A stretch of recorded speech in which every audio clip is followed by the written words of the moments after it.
Hi. So this week we are talking about Homer and your heroic age, and this first part is an introduction to the Iliad. So in ancient Greek, people were looking for mythic ancestors. So later Greeks claimed the Mycenaeans as ancestors and so told tales of Mycenaean rulers and heroes. So, as you remember, the Mycenaean age went from 1600s to 1200s BCE, and this was a wealthy, powerful, and literate society. The Mycenaeans were named after the legendary kingdom of Mycenae, ruled by mythical king Agamemnon. And this culture was militaristic, based on troops, on war, but kept from achieving a powerful empire because of their internal divisions. Then the geography was full of mountains and so created isolated mini kingdoms with their own system of government. So city-states, most of all. There was an intense competition, especially for raw materials, then for the trade routes, and so this kept the Mycenaeans in constant conflict with each other. This is Homer, the Greek poet that we can locate more or less in the 8th century BCE. So the Archaic Age aristocrats, so the ones, let's say, after the Dark Ages, were deeply invested in the heroic ideal enshrined in the Homeric epics. So the Iliad and the Odyssey by Homer plates the events of these epic poems, so the events of the Trojan War, in Mycenaean times, so in this heroic age. And more effectively, these epics represent the culture of the Dark Ages than the Mycenaeans, especially what Homerus meant. The Mycenaean age, as we said, ended in 1200 BCE with the Indo-European invasion.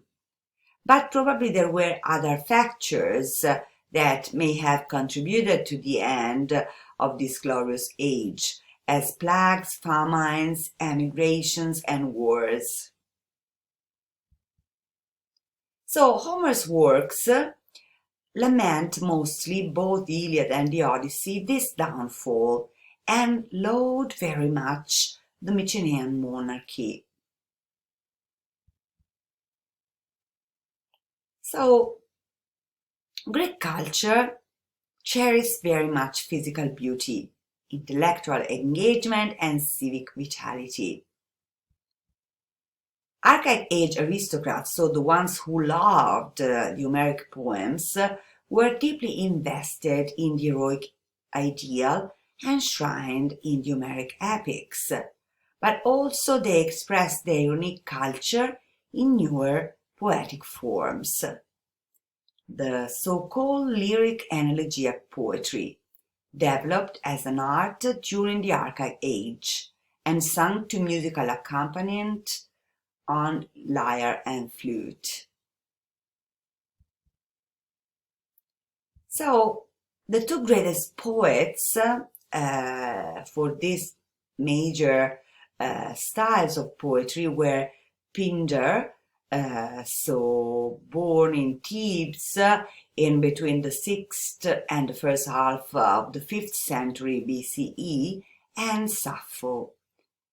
So, Sappho was a woman who wrote love poetry and especially celebrated homoerotic love between women. So, because of Sappho's homeland, the island of Lesbos that you can see in the map, has given the name to lesbianism.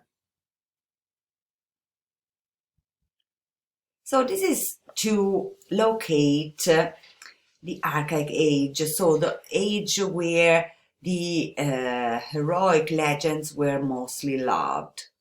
So let's see the story of the Iliad. The Iliad is set 3 millennia ago during the final year of the Trojan War, a conflict in between Greek warriors in which they sailed the Aegean Sea to what is now Turkey and besieged the citadel of Troy for 10 years. In the first few pages of the Iliad, the Greek hero Achilles quarrels with the chief king Agamemnon over a female slave whom the Greek soldiers had awarded to Achilles as a prize of honor in recognition of his valor. Agamemnon seizes the woman. Achilles withdraws from fighting in rage and remains withdrawn for the bulk of the poem, during which time the Trojans, led by Hector, Trojan King Priam's son, almost burn the beached Greek ships and drive the invaders into the sea. Hector kills Achilles' close friend Patroclus, so prompting Achilles to resume fighting. The Greeks drive the Trojans back to their citadel. Achilles kills Hector. He abuses the corpse, but in the final pages of the poem, he returns it to Priam for funeral honors. The Iliad ends there, before Achilles dies from an arrow shot into his heel, before the Greeks enter Troy by means of a hollow wooden horse and destroy the citadel. So, let's see the story of the Trojan War, the main episode and consequences. So, the precedent is the judgment of Paris. Here you can see in a painting by Rubens, in which we can see the three goddesses, Hera, Athena, and Aphrodite, and Paris. So you know he had to choose in between the three goddesses, and finally chose for Aphrodite because he promised him the most beautiful of the women. So then Eros intervened through Aphrodite and made Helen fall in love with Paris. So then, after the 10 years provoked by the rape of Queen Helen, through the trick of the Trojan horse, the Greek could sack the city, finally the city of Troy. And then this will make a group of stories about the returns of the heroes. So, for example, the Odyssey with the wanderings of Odysseus and the Aeneid, so Aeneas wandering to find a new land. And so this is the precedent of the founding of Rome. Then, so let's see the Greeks and their allies. We have Agamemnon, the chief, Achilles, then Helen, raped by Paris, because she is Greek most of all, Menelaus, Odysseus, Ajax, Diomedes, Patroclus, and the group of the soldiers of Achilles, the Myrmidons. So Agamemnon is king of Mycenae, son of Atreus, brother of Menelaus, and commander-in-chief of the Achaean forces. So, because he is the high king of the Achaeans, Agamemnon feels the responsibility most strongly, and sometimes is torn by indecision, and other times is a monstrously proud man, but he insults Achilles' honor in an outrage, and he is never able to bring himself to give Achilles the true apology that will bring the great warrior back to battle. But his majesty is recognizable, and his attacks of indecision show how seriously he takes his role as ruler. He is the brother of Menelaus, so the husband of Helen, the raped queen by Prince Paris of Troy. Achilles is Prince of Phthia, leader of the Myrmidon contingent, and son of Peleus and Thetis the nymph. He is the central character of the Iliad. He is the greatest warrior involved in the war. On the battlefield, he is unstoppable. Dealing with his rage is the central action of the epic poem. He sacrifices many of his allies to his pride, refusing to fight because of the insult of Agamemnon. His movement from rage, then to grief and wrath, and finally to recognition is the earth of the Iliad. Menelaus, son of Atreus, brother of Agamemnon, and husband of Helen, often is in his brother's shadow. Menelaus is still a strong warrior and sometimes an effective ruler. The abduction of his wife Helen is the cause of the Trojan War. Then Odysseus, king of Ithaca, son of Laertes, beloved by Athena. He is the shrewd counselor and skilled diplomat. He is cunning and loyal, supporting and sparring Agamemnon when the commander-in-chief falters. Trojan and allies: Priam the king, Hecuba the queen, the two princes, Hector, Paris, then Cassandra, the princess, Andromache, the wife of Hector, Aeneas, and then Penthesilea and the Amazon. So Priam, the king of Troy, father of Hector and Paris, and many other Trojan heroes, an old man with no appetite for war, so he watches the battles from the rampart of Troy. He ransoms Hector's body at the end of the epic poem. Hector is the greatest of the Trojan warriors. He is the champion of his people. He is a very civilized man. When he slays Patroclus, he brings Achilles back into battle. Hector, in turn, is killed by Achilles. Paris, he also called Alexander, so son of Priam, husband of Helen, and his choice of Aphrodite in the beauty contest of the goddesses wins him Helen. Helen's abduction causes the Trojan War. Paris is a strong fighter, but he has little appetite for battle.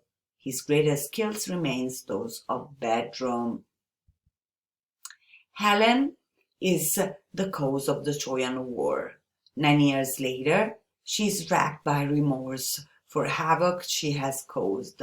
At times, she is full of disdain for her new husband Paris. And then finally Aeneas, son of Anchises and Aphrodite, leader of those Trojans called the Dardanians, a great Trojan champion. He is watched over by the gods to ensure that he survives. He is destined to be the ruler of the Trojans who survived the war. And the gods. So, causing the gods are Ares, goddess of strife and discord, and Zeus. On the Greek side we have Athena, Hera, Hermes, Poseidon, and Thetis. On the Trojan side we have Aphrodite, Apollo, Ares, Artemis, Leto, and Scamander. So, the Iliad is the oldest extant piece of European literature.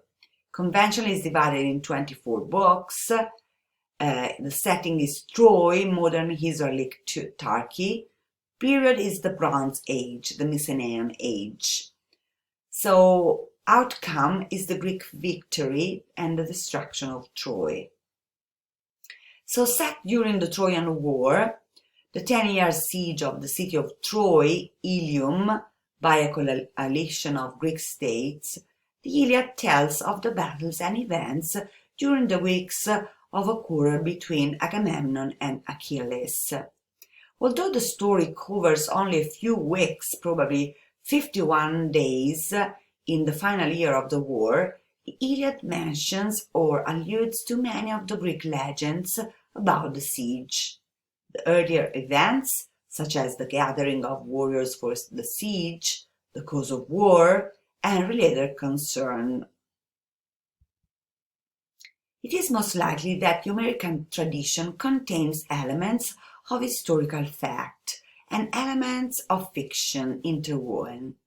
Homer described a city near Mount Ida in northwest Turkey. Such a city did exist, at the mouth of Isar Lake. Homer describes then the location, and several other geographical features also match. So it appears that Homer describes an actual place, although this fact does not in itself prove that his story is true. So here is the location of Isar Lake and the walls of the Acropolis of the city of Troy. So for many years, Homer's here telling the story of the siege of Troy by the Greeks was regarded as a myth. But in 1868, a wealthy German businessman and archaeologist called Heinrich Schliemann began excavating in the area. This excavation revealed several cities built in succession. Schliemann was at first skeptical about the identification of Isar Lake with Troy, but took over excavation on the site.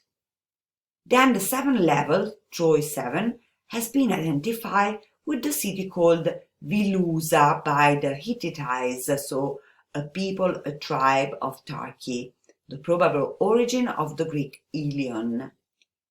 He is generally, but not conclusively, identified with Homeric Troy.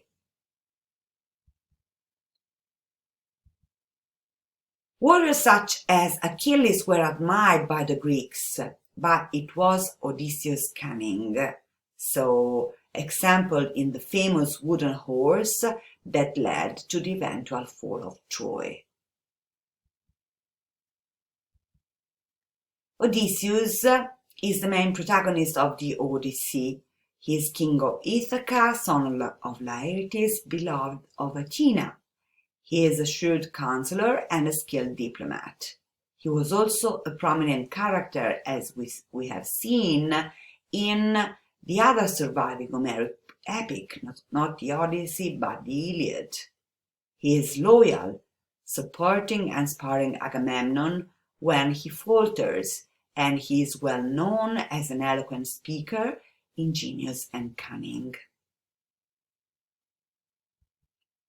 Odysseus was the most famous in the war for his contribution to create the Trojan horse, a huge wooden horse that was supposed to be a gift to the Trojans by the retreating Greeks. The Trojans accepted the gift and started celebrating around it. When the night fell and everyone was drunk, the Greek warriors, who had hidden in the hollow body of the horse, revealed themselves and slew the Trojans, winning the war.